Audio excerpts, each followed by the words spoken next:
This is the Infotagion podcast, the vaccine to the disinformation virus. The world has never been better connected than it is today, and yet getting your message across during a public health emergency seems to be increasingly challenging. New research published recently by the Centre for Countering Digital Hate shows that anti-vaccine campaigns and other conspiracy theories about COVID-19 are influencing what people think about the virus and making it less likely that some will take the vaccine when it's developed.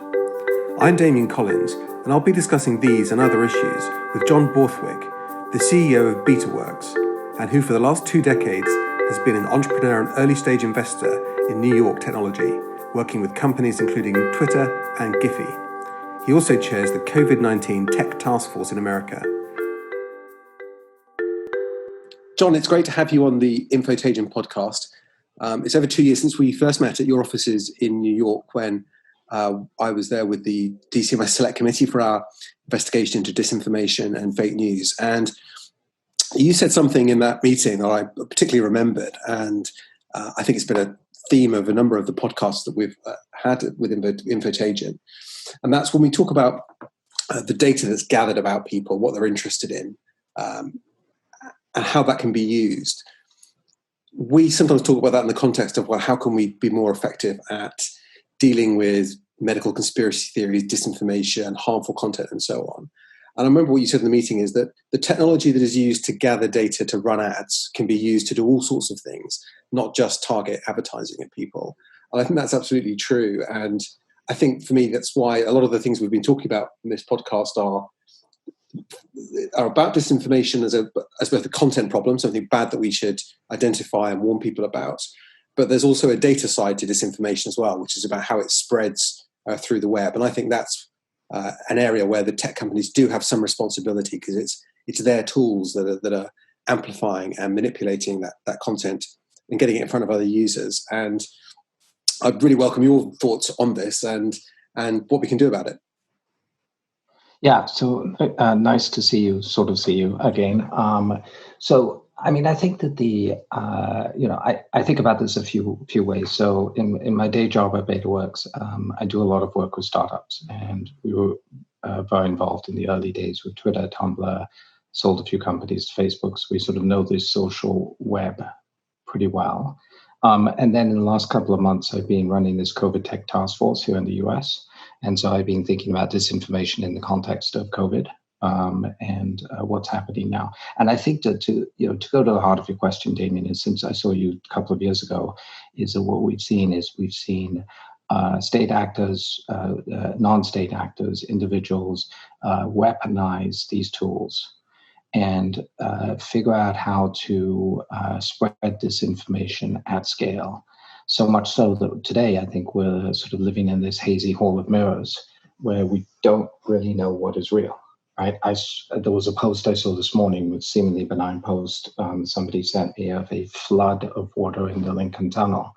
And my first thought, this post on Instagram, my first thought was, is this a real video? And did this actually happen in recent, did this happen in the last couple of hours? Or is this a video from a couple of years ago that somebody is reposting and claiming is happening now in order to drive clicks and in order to drive attention? So the attention economy is fundamentally broken at this point. Absolutely, and I think that's right. Certainly in terms of fake content, and we've heard numerous stories about conspiracy theories that are spread. A recent version of the podcast with Irish MP James Lawless said that there was a recording of someone from the Irish military warning of a sort of martial law style lockdown of the whole country, which was shared on WhatsApp very widely. And we've seen in the UK lots of disinformation stories about the NHS during COVID. And I think we need to achieve a bit of a mindset shift where people don't share stuff because it's interesting and might be true, but they try and find out whether it is true first.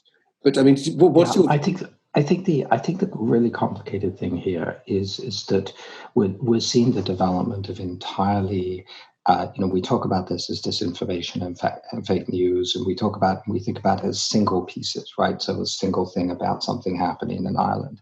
And in fact, what you have is that you have an entire parallel information system where people have built this sort of brick by brick, these, fabricated narratives.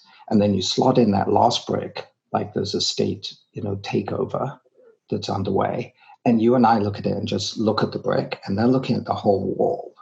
And so it's not just the single pieces of disinformation. It's that we're creating these parallel universes of narratives, and it is just making it seriously challenging to have civil discourse and to function in a democracy, which is exactly the intention of a lot of these people who are posting this stuff.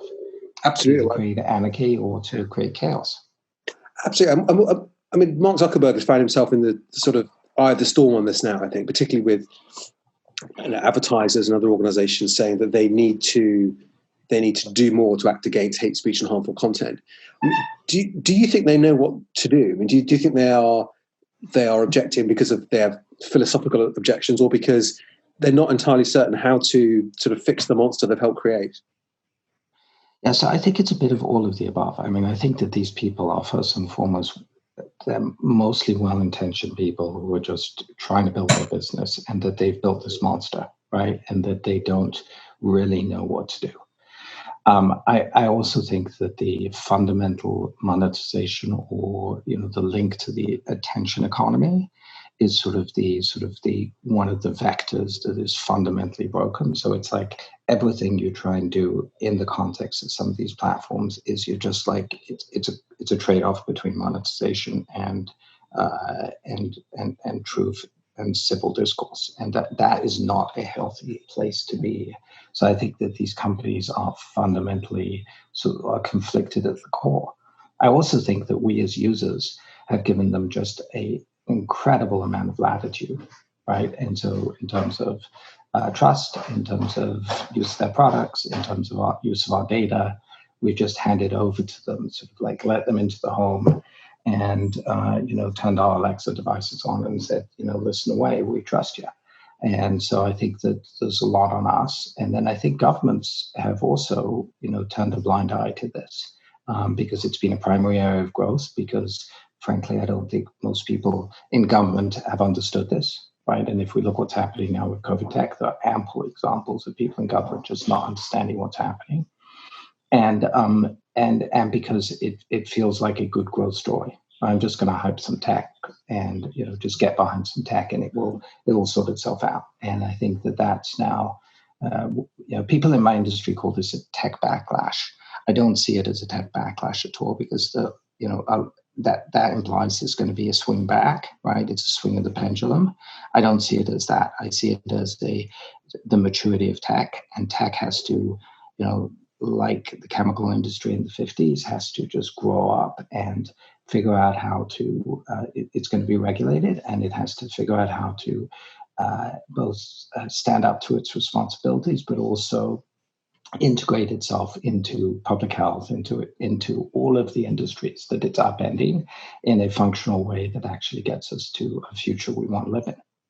Yeah, I think that's so important. I mean, I think we've talked about this on the podcast before, but I think because when people raise these objections or concerns or make the case for some form of new system of regulation, they're accused of being anti-tech. But I think that's a bit like saying you're anti-car because you think seatbelts are a good idea. So most things mature. And I think we've seen an interesting debate around in the UK around the NHS track and trace app, and in other countries as well, about I think actually citizens rightly asking questions about, well, okay, I understand why this could be a good idea, and I might even use the app, but what exactly are you going to do with the data, and what happens at the end when the app's destroyed, and what will you use it for then? And I think that's in some ways shows the kind of debate maturing and people having a keener sense of the questions they should be asking. Yes, and I think that I think what's happened in the last month sort of portrays and shows all of the complexity and the problems that we're facing as it relates to tech and society, right? I think that you have politicians who went out with good intentions, went out early and said, hey, we're going to try and use technology to solve this. I think you had politicians who went out early and sort of played into sort of tech as theater. In other words, like, hey, I could just wave an app and it will go away, which was completely misguided. So I think we saw that, both of those two things. And then you saw tech companies where I think Apple and Google here have created a infrastructure and that is privacy preserving, right? That's a term that people in the industry use to mean that it's not completely locked down, but it is more privacy preserving than you would ever expect Apple and Google would put into market, or tech companies will put into market. I think what they did was brilliant, and yet it required a whole bunch of other steps and systems to be put in place, namely that all this stuff, contact tracing, is a public health system that no single app is going to be able to solve or do. The app is just a small piece of that puzzle. And it can be, there's data now that suggests, I mean, even coming out of Ireland, going back to Ireland, there's, in the last 2 weeks, they've launched their Apple, Google-based exposure notification system with a symptom tracker in it. And I think it has the potential to mitigate and slow the spread if and only if it's used as part of a coherent policy around testing, tracing, isolation, probably support for mental health issues, and just it's an entire system. And contact tracing is part of that, and exposure notifications is just a small techie piece of it. Yeah. So. For the benefit of the podcast, perhaps you could just give us a bit of background to what you're doing with your COVID Tech Task Force. Yeah, so the COVID Tech Task Force came together, and you should think about it. I think about it almost like an open source project, right? It came together with a set of people in the tech industry. I was not one of the founders. This guy Josh Mendelsohn founded it, and Josh was he was very involved in the response to Katrina. And at that time, he was working at Google, and he helped put in place a lot of the. He used a lot of tools at Google to help the first responders with tracking during Katrina. He did a great job of that. So Josh and a group of people started this back in February, March. And they came to me in April and said, I think it was April. God, it feels like 6 months ago now. Time has taken on a whole new shape, right? Yeah, so they came to me and said, hey, would you step in and help run this? And so what we've been doing is we've done a series of work streams. We just finished last week a big hackathon that we did where we had thousands of people participating, and it was focused on mental health issues and social isolation. And so we did that. A couple of weeks prior to that, we did a big conference where we also had a couple of thousand people on it, which was looking at all the contact tracing apps. We were trying to, we sort of put together a set of speakers on the conference. This is all in Zoom land, right? But we also sort of, put together almost like a shopping mall of all the options. So public health officials could go, oh, I can see what they're doing in Utah. I can see what they're doing in New York, or I can see what a symptom tracker is. So, and right now we're working on a back to school, a similar event around back to school, and we're also working on some PSAs. So we're an informal group, all volunteer based. I squeeze this in around my day job, and as have all of us. And there's a couple of 100 tech companies who have been involved in one capacity or another, and everybody's just trying to figure out how they can help. And where could be, is there an open sort of a repository of the work that's been done so far? Yeah, so since we don't have so the conference I just mentioned we ran it on TechCrunch, and we also partnered with Harvard Berkman on it. And the hackathon I mentioned is up on DevPost. We have a small Twitter account where we post some of this stuff. I mean, frankly, we've been working so quickly, we haven't figured out a destination, because we're in my ideal scenario, this organization goes away. The other founder of this was Ron Conway, who's one of the preeminent angel investors on the West Coast, and he was the person who actually called me up with Josh and said, "Hey, can you jump in and help run this thing?" And it's just been moving from project to project. I mean, at the beginning, the organization was helping move ventilators around the country. And so it's, that period of, absolute, hands-on panic back in, April, now feels a lifetime away. But in a sense, it's not, because, here in the United States, we're just having a very hard time dealing with this pandemic. And part of that is because I think we have the information systems have collapsed. And a good part of that is because of technology, or because of most of it because of Facebook.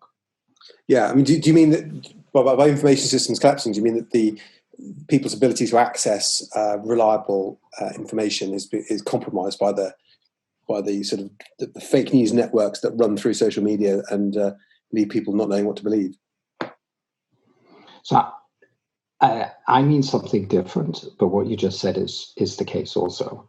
What I mean is that, we used to have a information hierarchy, and that has collapsed. And so now we have this, we've developed this incredibly, connected, nimble, organic information network that, we're sort of doing this massive information social experiment on ourselves in real time as we live through a pandemic, which is probably just not a good idea. And these information systems that we have, this network-based flattened information systems, the beauty of it is it lets you, start up a podcast and, get that to scale and get a whole bunch of people who are listening to it and go to it direct, right? And so that would have been unheard of 50 years ago. You would have had to go to the BBC or to a radio network and have a distributor. So there's, incredible benefits to this. But all of the, I use the analogy of the chemical industry in the 50s is just like, pharmaceuticals and chemicals and have changed the world mostly for the better. But in the 50s, they ran rampant, and, it required regulation, and we required society to understand that, just pouring, weed killer on your little garden in the back of your house was probably not the best idea for the longevity of, if you had some tomatoes and that you wanted to eat or something, right? And so we just needed to learn all this stuff, and we're doing the same thing again, right? We have to, this new information network is fundamentally reorganizing society. And we have to, all of our systems have to adapt to it. The problem is it's happening way faster than we've ever seen before. And that means that wealth is being accrued way faster. It means that change is happening faster. It means our systems are really struggling to adapt, because I think most of our systems just take time to adapt to these things. And I mean, where do you think change will come from? I mean, the regulatory model, it implies that governments will set standards and regulatory bodies that will work with the tech companies, and the tech companies will have to adapt. And do you think it will be through the adaptation of the big tech companies to new standards that are required of them, or do you see new companies arriving, new services, new ways of working with data in the web, which will replace in part some of the big tech companies of today? Yeah, so I have, so early on in my career, I mean, I've always been a tech entrepreneur, but early on in my career, I spent about a year working on the Microsoft antitrust case, right? And I testified against Microsoft in that for a couple of days. And after that experience, I became actually pretty darn skeptical of the efficacy of regulatory sort of addressing these concerns through regulatory tools, because it just seemed too slow, and it didn't seem that effectual. And going back to Microsoft, it's like, the marketplace, sort of the marketplace did respond, and I think dealt with that more factually than government necessarily did. However, today I think that we're in a different place, and this is far more. It's far larger. It's we're talking billions of people on Facebook. and that single platform. And we have to figure out some regulatory guardrails around these companies. Coupled with that is that I think that there's a whole other set of things that need to be put in here, because I think government is only a piece of the puzzle, right? So I think we've got to understand how we're thinking about data as users, and we've got to really question, whether we want to do that with our data, right? And that intersects with new startups, right?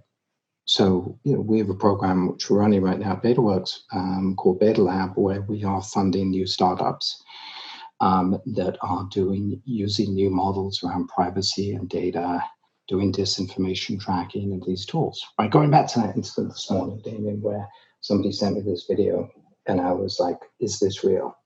I want to be able to go somewhere and just check that. Now, ideally, I would like Instagram and Twitter to flag it immediately, which they have capabilities around that. But I would like to also just be able to take that video, just plug it into a tool and just check it. So those tools, I mean, I think today are they're just starting to be developed, and there needs to be more development, there needs to be more capital, there needs to be more interest in that area of development, because I think we have to regulate, I think we have to change user behavior, I think we have to innovate. And I think the innovation axis is as important as any of the others.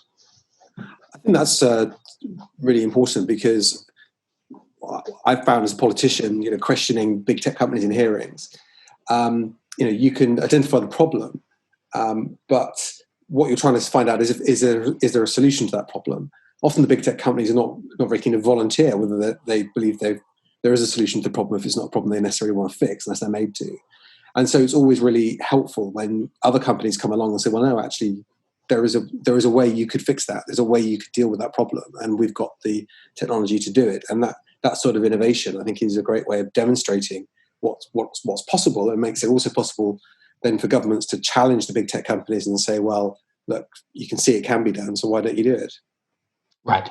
I think that's exactly right. And I think it happens at the micro level with individual features like tracking disinformation on these platforms, which I think, and so it happens at that level, but it also happens at the entire platform level, where there will be services, and there are services that are emerging that are competitors to Facebook itself, that they're monetized in different ways, and that are basically saying to users, hey, if you come over here, you can do all that good stuff you're doing, but the monetization model is different, so therefore we don't need to own your data, and you can keep your data. And so I think so it's happening at every level of the stack.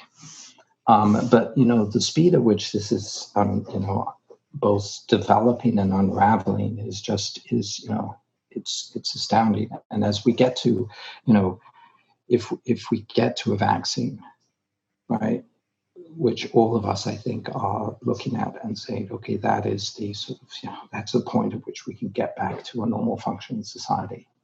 When we get to that point, there is going to be an entire wave of disinformation. You can see it starting now around the anti-vaxxers. Right? I saw a video yesterday that is actually it's being distributed in France right now, and it was a constructed 10-minute documentary that explained that the 30 to 50 million people who died in the 1918 pandemic, that flu, the 1918 flu, was in fact not contagious, and those people died because of vaccinations. I mean, that is, I'm reaching for not to swear, but it's fucking nuts. Yeah. It's like, I mean, the 1918 flu was so contagious that people would get it within 2-3 days of exposure, very different to COVID. And I just read a book about it, and people could be dead within 24 hours of getting it. With 12 hours, they'd be half black, and then they'd be like, blood would be coming out of their ears. And people are saying that's because it is crazy. And that's the information system that we've collapsed. And so, fabricated media, fabricated trust used and monetized through these platforms is we have to figure out how to address this as a society, because if not, we won't understand what is real. Absolutely. I think this is the big challenge, isn't it? I think on disinformation, that when we've got the vaccine and we're in a position where we need 80-85% of people to take the vaccine for it to be the most effective it can be, and yet we're fighting this disinformation war. And there's been some research published in the UK in the last week that shows that about a third of people that have been exposed to disinformation, anti-vaccine disinformation, say they don't want to take the vaccine when it comes. They don't think it'll be safe to take it. I think it is influencing behaviour, and I just don't think it'll be enough for people like Mark Zuckerberg to say, well, it's all about freedom of expression and people have got a right to share this stuff if that's what they believe. When we can see the real world consequences of public health of those lies being spread. John, just a couple more questions from me before we finish. Firstly, I think one of the companies that you were involved with at BetaWorks was Giphy, which has now been sold to Facebook, and there's quite a lot of interest in that. I mean, do you think there's a danger that companies like Facebook are getting too big through not just their own organic growth, but through further acquisitions? So, I think that Facebook is.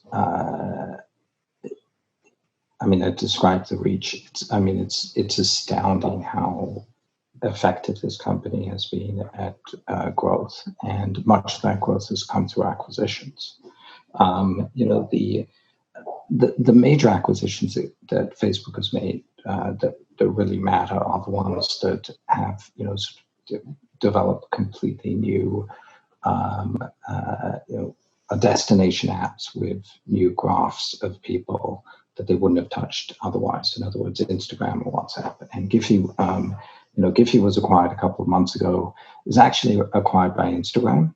I know Instagram is part of Facebook, so technically it's Facebook, but it was the Instagram team who wanted and were interested in acquiring Giphy, and the Giphy team wanted to do a deal with them.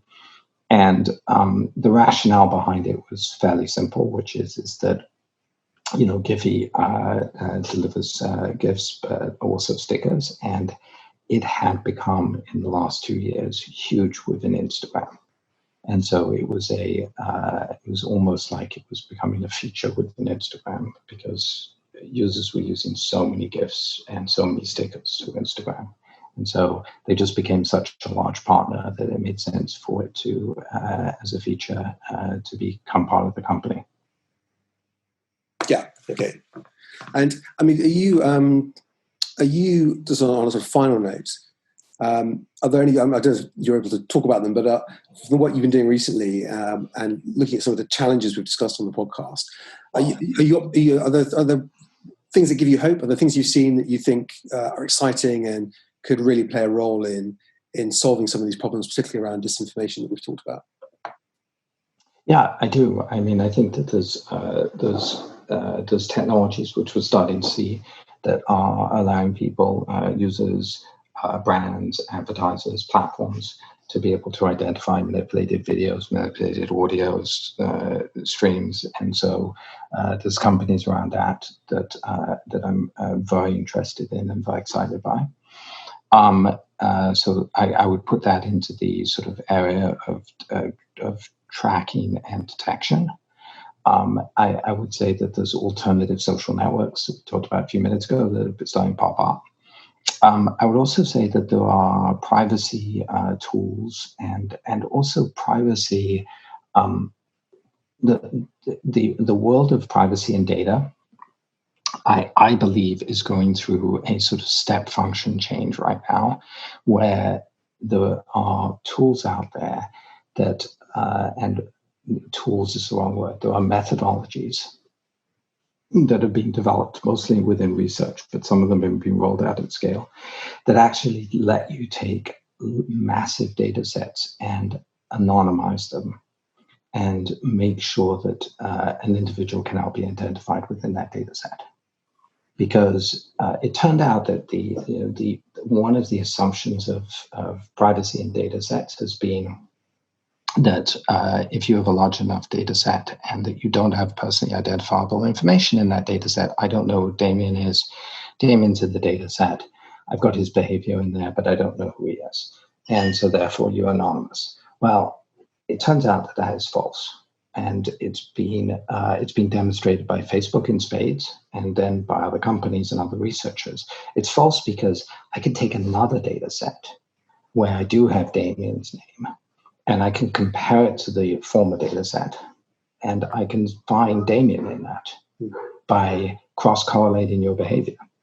And so, and then in the case of Facebook, in a lot of cases, they actually do have name, and they have phone number, and they have all this information on you. And so the presumption that large data sets, anonymized data sets, are in fact anonymous has turned out to not be the case. And there's a whole area around differential privacy and split privacy, or federated, that is that's happening right now that I'm fascinated by, and that which is ways that you can actually embed into these algorithms. Systems to both anonymize, but also to say, okay, I want to make sure that this particular algorithm isn't biasing certain segments of the population. And the way we've been doing that for the last 10, 15 years is by saying, if the following bad outcomes happen in this algorithm, then we'll go back into the algorithm and adjust it. And what we're starting to see now is we're starting to see ways to be able to program into the algorithm where you define bias or justice as elements in the algorithm, and then the algorithm can start to internally adjust before we get the bad outcomes. So it knows that if you tip beyond a certain level of either bias or unfairness, with some criteria associated with that, some objective criteria associated with that, that it can then adjust internally. And so I think there's whole areas of data science that are starting to emerge that can actually address some of these issues. We just need them to be developed, get out there at scale, get funded, and to become part of this ecosystem. Well, it's great to hear. It's great to hear, and we've talked a lot on the podcast before with one of the companies involved in the sort of UK safety tech sector, and really exciting that this work is being done, because the good that could come from that would be very significant, and I think a great contributor to dealing with the problems we've talked about today. But John, thanks so much for sparing some of your time and joining us on the podcast. It's been great to talk to you again. It was a pleasure. Nice to chat. You've been listening to the Infotagion podcast, hosted by me, Damian Collins, and featuring John Borthwick. It was produced by Lucy and David Dargahi. You can find out more about Infotagion, the independent COVID-19 fact-checking service recommended by Ofcom, and send us examples of disinformation you've seen by visiting our website, infotagion.com, or using #IsolateTheLies on Twitter, Instagram, and Facebook. Thank you. Until next time.